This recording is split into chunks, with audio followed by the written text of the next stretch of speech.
नमस्कार साथियों, स्वागत है आपका सफलता के प्रयास चैनल की ऑनलाइन क्लासेस में। तो हम राजस्थान के इतिहास शुरू कर चुके हैं और उसमें मेवाड़ वंश का इतिहास पढ़ रहे हैं। तो मेवाड़ वंश के इतिहास में अगला सबसे महत्वपूर्ण राजा पड़ता है आपका बप्पा रावल। अब तक के राजाओं में सबसे महत्वपूर्ण राजा पड़ेगा बप्पा रावल, जिसका टाइमिंग क्या है 734 से 753 तक ईस्वी। तो बप्पा रावल का मूल नाम, वास्तविक नाम क्या था? मूल नाम या वास्तविक नाम क्या था? तो इसका मूल नाम या फिर वास्तविक नाम था कालभोज।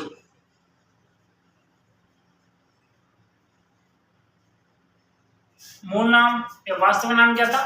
कालभोज। ये रावल क्या है? थी उपाधि है।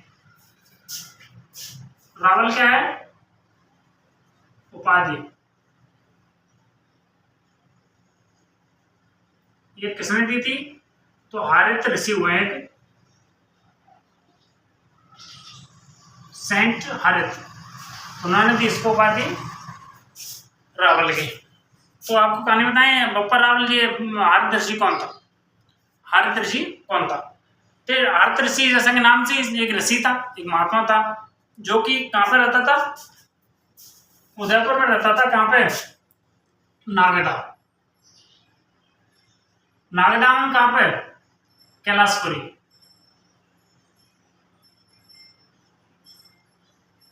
शिव का भक्त था, महादेव का। किसका भक्त था? महादेव का।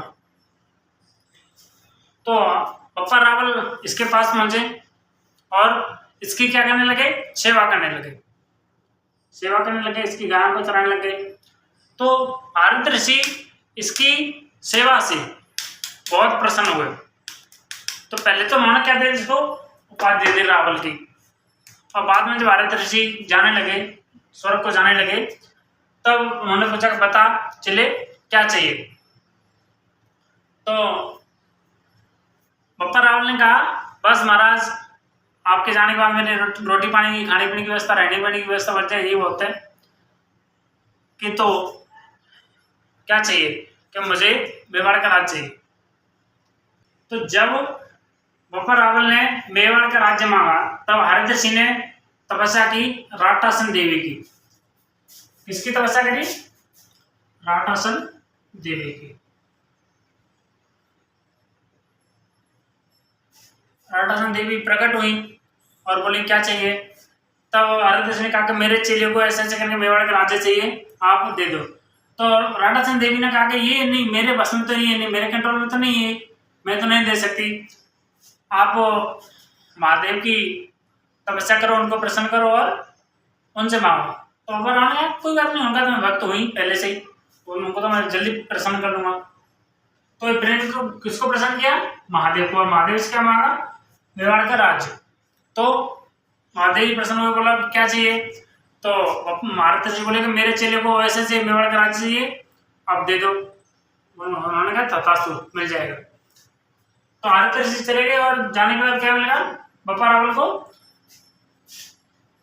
मेवाड़ का राज्य मिल गया। कब मिल गया? 734 में। 734 में तो कैसे मिला? तो कोई ऐसा कोई ना कोई तो हुआ, जंगल थोड़ी ना पड़ा था कुछ। तो मेवाड़ का राज्य था, तो पहले मेवाड़ का चित्तौड़ तो पहले यहाँ पर राजा हुआ करता था मानमोरी मौर्य, या फिर मानमोरी मौर्य। जयचंद्रगुप्त मौर्य, अशोक मौर्य, उन्हीं की एक शाखा में, उन्हीं की ब्रांच में से कोई मानमोरी मौर्य था। तो उससे राज्य चित्तौड़ का किला बप्पा रावल ने छीन लिया। कब छीन लिया? 734 ईस्वी में।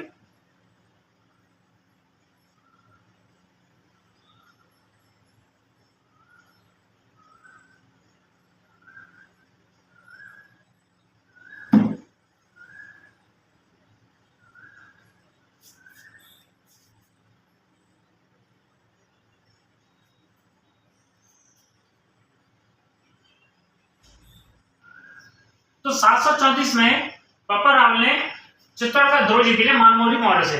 अब इसके आगे क्या होता है? इसके बाद आपके बप्पा रावल ने गजनी के शासक सलीम को हराया था। कैसे हराया था कि गजनी के साथ साथ सलीम ने अपनी सेनाएं भेजी इधर राजस्थान के, तुम जाओ राजस्थान को जीत के आओ। तो यहाँ से बप्पा रावल ने हमें यहाँ पर राजा कौन बन चुका है? बप्पा रावल, क्योंकि मानवों मारो को। तो पहले तो कौन राजा था? मानवों मारो था। अब कौन है? बप्पा रावल। तो सलीम ने अपनी सेना भेजी और यहाँ पे भेजी। यहाँ पे आने के बाद बप्पा रावल ने यहाँ से इनको मारना चालू किया, पीटना चालू किया। मारते मारते खड़े थे, कहां तक ले गया? अफगानिस्तान, गजनी तक ले गया।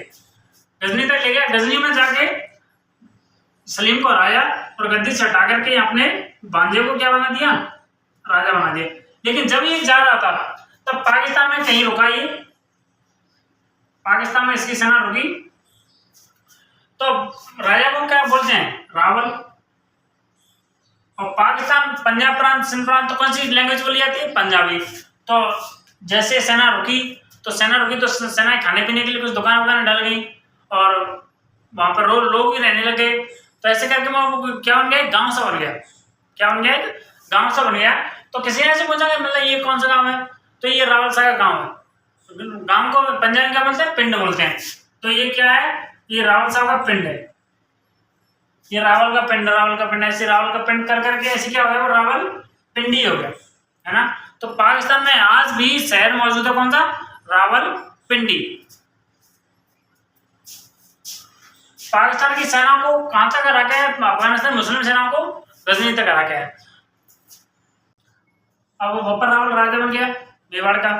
तो अब यहाँ पे कि मैं अपने गुरु के लिए कुछ करना चाहता हूँ, गुरु के लिए कुछ करना चाहता हूँ। तो इसने अपनी पहली राजधानी कौन सी बनाई? गुरु कहाँ पर रहता था? इसका नागदा में। तो पहली राजधानी बनाई इसकी बप्पा रावल ने। अपनी राजधानी कहाँ बनाई? नागदा, उदयपुर। नागदा को क्या बनाया? राजधानी। एक बात याद रखना कि जिस राज्य की जो राजधानी होती है वो उसी राज्य का क्या होता है? शक्ति स्थल। तो मेवाड़ का पहला प्रथम शक्ति स्थल कौन सा है? नागदा। ये चीज याद रखना, कोई पूछ ले कि मेवाड़ का प्रथम शक्ति स्थल कौन सा है? तो नागदा, उदयपुर। और नागदा उदयपुर में ही बप्पा रावल ने क्या बनवाया? महादेव जी का मंदिर बनवाया। महादेव जी मंदिर को क्या कहते हैं? एकलिंग जी। एकलिंग मंदिर कहाँ बनवाया? नागदा, उदयपुर। किसने बनवाया? बप्पा रावल ने।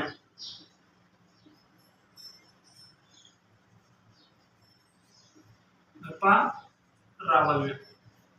एक बात और याद रखना वैसे इस टॉपिक के अलावा कि नागदा उदयपुर में ही क्या स्थित है? एक मंदिर है सहस्त्रबाहु का। सहस्त्रबाहु मंदिर स्थित है। ये क्यों याद रखना है? क्योंकि इसको क्या बोल देते हैं? सास बहू का मंदिर।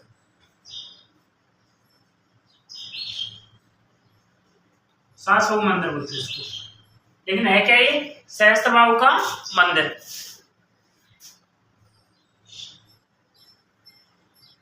और याद रखने का क्या बात है कि बप्पा रावल ने मेवाड़ में क्या चलाए? सोने के सिक्के चलाए। मेवाड़ में प्रथम सोने के सिक्के किसने चलाए?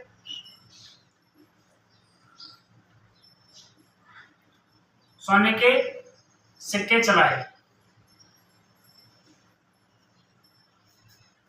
जिनका वजन कितना था? 115 ग्राम। ये क्या होता है? 115 ग्राम। जैसे गेहूं का दाना होता है ना, गेहूं का दाना एक दाना 1 ग्राम होता है। तो 115 दानों पर एक सोने का सिक्का हो गया, तो 115 ग्राम। मेवाड़ प्रथम सोने के सिक्के किसने चलाए? बप्पा रावल ने। कितने का चलाए? 115 ग्राम का।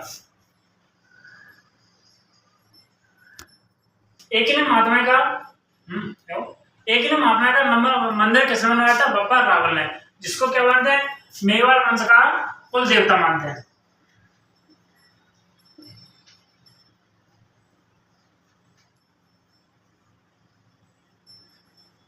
कुल देवता कौन हो गया? एकलिंग जी। एकलिंग जी मतलब महादेव। ये महादेव का मंदिर तो है, एकलिंग जी का मंदिर महादेव का मंदिर है। तो कुल देवता हो गया, तो अब कुल देवी भी होगी कोई। तो कुल देवी कौन है? बाण माता। मेवाड़ के शासक स्वयं को क्या मानते थे? राजा ना मानकर क्या मानते थे? एकलिंग जी का दीवान मानते थे। जैसे कि किसी ने पूछा कि आप मेवाड़ के राजा आप ही हो? नहीं, सारे मेवाड़ का राजा हम कहाँ? कि तो फिर मेवाड़ का राजा कौन है? मेवाड़ का राजा एकलिंग जी।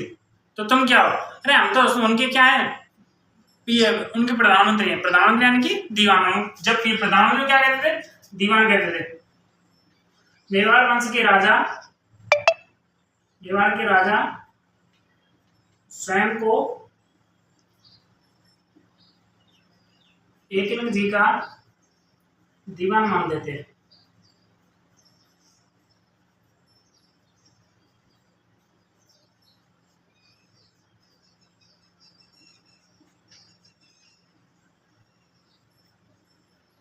और जब कभी अपनी राजधानी या अपने राज्य से बाहर जाते थे तो एकलिंग जी से आज्ञा लेकर जाते थे। उस आज्ञा लेने को क्या कहते थे? आस्का लेना। आस्का लेना।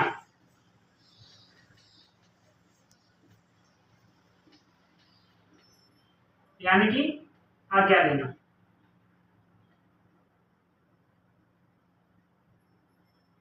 तो मेवाड़ वंश के हम अगले राजा में क्या पढ़ेंगे? बप्पा रावल, जिसका समय क्या था? 734 से 753 ईस्वी तक। इसका मूल नाम क्या है? कालभोज। उपाधि क्या है? रावल। किसने दी थी? आर्यदर्शी ने। क्यों? क्योंकि वह आर्यदर्शी की गायों को चराते थे और आर्यदर्शी की सेवा करते थे। मतलब कुल मिला के बात यह है कि वो आर्यदर्शी को फॉलो करते थे। और इन्हें गजनी के शासक सलीम को हराया था। और सलीम को हरा के वहां पे अपने राजा किसको बनाया था? अपने भांजे को राजा बना के आए थे। उन्होंने अपनी राजधानी क्या बनाई थी? नागदा में। नागदा को मेवाड़ का प्रथम शक्ति स्थल माना जाता है। क्यों? क्योंकि ये राजधानी नागदा बनाई थी बप्पा रावल ने पहले। और नागदा में क्या बना हुआ है? एकलिंग जी का मंदिर बना है कैलाशपुरी नागदा में। कैलाशपुरी नागदा में एकलिंग जी का मंदिर बना हुआ है। और एक बात ध्यान देने की बात है कि नागदा में ही सहस्त्रबाहु का मंदिर बना हुआ है। सहस्त्रबाहु यानी कि उसको ध्यान देने के लिए क्यों आते हैं वो? क्योंकि सहस्त्रबाहु के मंदिर को बोल लेते हैं सहस्त्रबाहु, सास बाहु का मंदिर बोल देते हैं। और जो सहस्त्रबाहु मंदिर, सास बाहु मंदिर हो गया। ये मेवाड़ में प्रथम सोने के सिक्के चलाए थे बप्पा रावल ने। कितने चलाए थे? कितने वजन के चलाए थे? 115 ग्राम के। और मेवाड़ वंश का कुल देवता कौन है? एकलिंग जी। कुल देवी कौन है? बाणमाता। मेवाड़ के राजा स्वयं को एकलिंग जी का दीवान मानते थे। खुद को राजा ना मानकर क्या मानते थे? एकलिंग जी का दीवान मानते थे, यानी प्रधानमंत्री मानते थे। और जब भी वह राजधानी से बाहर जाते तो एकलिंग जी की आज्ञा लेकर जाते थे, जिसको क्या कहते थे? आस्का लेना। ये समझ में आ गया? इससे समझ में कुछ नया हो कमेंट कर दें। एक चीज और बताऊं इसी में थोड़ी सी।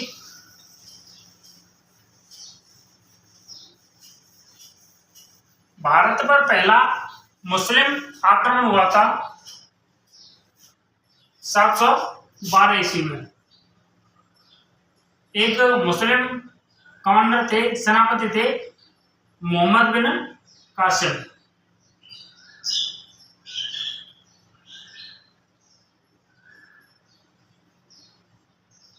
तो इसने अपने भारत में सिंध प्रांत पर आक्रमण किया था। और ये आक्रमण कैसा रहा था? सफल रहा था। 712 में भारत पर सिंध प्रांत में आक्रमण किया था मोहम्मद बिन कासिम ने। पहला मुसलमान अरब आक्रांताओं का पहला आक्रमण।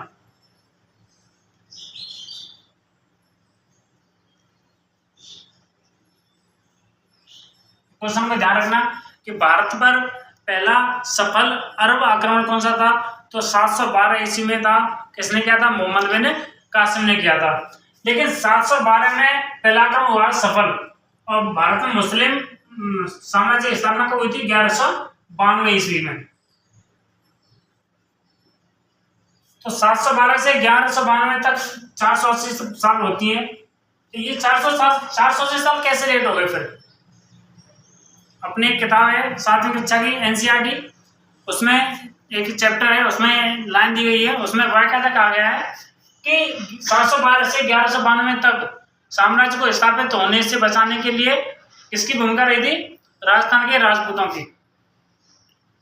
इतना भयंकर तरीके से लतेड़ के मारा कि गजनी के शासक सलीम की मुस्लिम सेना ने आक्रमण किया था। तो उसको यहाँ से मारते मारते बप्पा रावल कहाँ तक ले गया? गजनी तक ले गया था।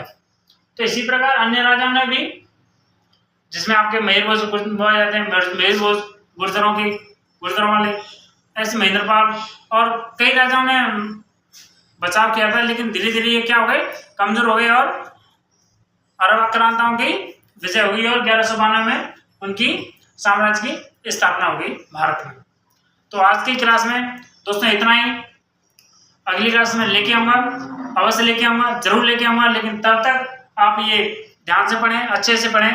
राम राम, धन्यवाद।